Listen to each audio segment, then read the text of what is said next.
خب دوستان، ما تو فروشگاه تقریبا دیگه شلوارای رنگلر و لیوایزمون جا افتاده، یعنی دوتا برندی که ما همیشه داریم و خیلی خیلی هم طرفدار داره، کارهای بسیار با کیفیت.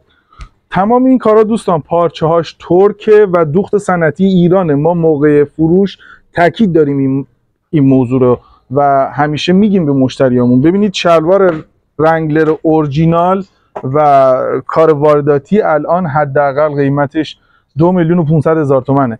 این کار پارچه ترک، پارچه های تست شده هستش که کاملا جواب داده و توسط شرکت های تاپ ایرانی داره تولید میشه. کار فوق العاده عالیه، قیمتش هم بسیار مناسب، تنخور خوب و معمولا کسانی که از این شلوار میبرن رضایت کامل دارن و دوباره میان سراغش. این معمولا هم ما شلوارها رو بر اساس سایز بندی میچینیم، یعنی از هر سایز حداقل 10 تا 12 رنگ تا 15 رنگ و گاهن تا 30 رنگ هم موجود داریم در فروشگاه. میتونید تشریف بیارید این کارا رو ببینید یا اینکه با بچه‌ها توی پیج در ارتباط باشید تا سایز بندی ها رو بر اساس متراژ کمر، قد و ران و ساق برای شما بفرستن. در خدمت شما هستیم. خداحافظ شما.